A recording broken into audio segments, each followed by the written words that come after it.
ጌታቸው ረዳ ህወሓት ከነ ደብረጽዮን ቡድን ሙሉ ለሙሉ መገንጠሉን አውጇል።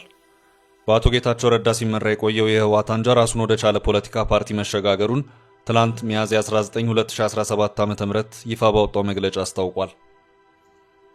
የነጌታቸው የህወሓት አንጃ ከፍተኛ የሆነ የፖለቲካ ሽግግር ማድረጉን ይፋ አድርጓል። ተገንጥሎ ራሱን ወደ ቻለ ፓርቲነት መቀየሩን ዩኤምዲ አስነብቧል። የትግራይን ሰላማዊና ዲሞክራሲያዊ መጻኢ ዕድል ለማረጋገጥ እንደ እርምጃ የተቀየሰ መሆኑ የተገለጸው የውሳኔ መሰረት ያለው ተሳትፎን የሚያጎላና ከቀደመው የአስተዳደር ሞዴል ወጣ ሊል እንደሚችል ተጠቁሟል። ከቀናት በፊት ጌታቸው የትግራይ ህዝብ መልሶ ወደ ጦርነት እንዳይገባ የቻሉትን ሁሉ እንደሚያደርጉና የህዝቡን የለውጥ ፍላጎት ወደ ኋላ የሚጎትት ማንኛውም እንቅስቃሴ ተቀባይነት እንደማይኖረውም መግለጻቸው አይዘነጋም።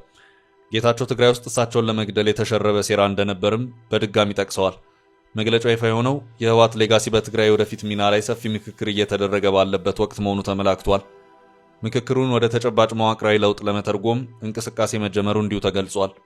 የነጌታቸው ቡድን ባወጣው መግለጫ ይህ እርምጃ የትግራይ ወጣቶች፣ ምሁራንና የሲቪክ ማህበራት ሰላማዊ ፖለቲካዊ ውይይት ለመጀመር የሚያደርጉትን ንቁ ተሳትፎ የሚያጎላ ነው።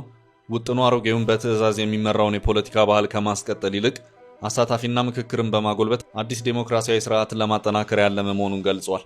መግለጫው አክሎም በህወሓት ውስጥ ያለው የአቶ ጌታቸው አንጃ ራሱን ወደ ፖለቲካ ፓርቲነት ለማሸጋገር መወሰኑ በዲሞክራሲያዊ እሴቶች ላይ ያተኮረ መሆኑን አመልክቷል። እንደ ቡድኑ ገለጻ ይህን የመልሶ ማዋቀር ስራ በጥንቃቄና በእቅድ እየተካሄደ ሲሆን በክልሉ ሰፊ ዲሞክራሲያዊ ፖለቲካ ማዕቀፍ ለመገንባት ድልድይ ሆኖ ያገለግላል ተብሏል።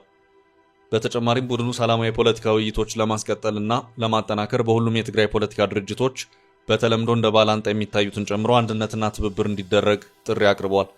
መላው የትግራይ ህዝብና የህዝቡ የነጻነት ጥያቄ ደጋፊዎች የትግራይ ወደፊት ዕጣ ፈንታ በዲሞክራሲያዊ መሰረት ላይ እንዲገነባ በዚህ አዲስ ጥረት ዙሪያ እንዲሰለፉ አሳስበዋል። ይህ ልማድ በትግራይ ፖለቲካ ምህዳር ላይ ጉልህ ለውጥ መደረጉን የሚያመለክት ሲሆን ይህም ከብዙ ዓመታት ግጭትና አምባገነናዊ አገዛዝ በኋላ ለላቀ ብዝሃነትና እምቅ እርቅ ለመፍጠር በር ይከፍታል ሲል መግለጫው አመልክቷል።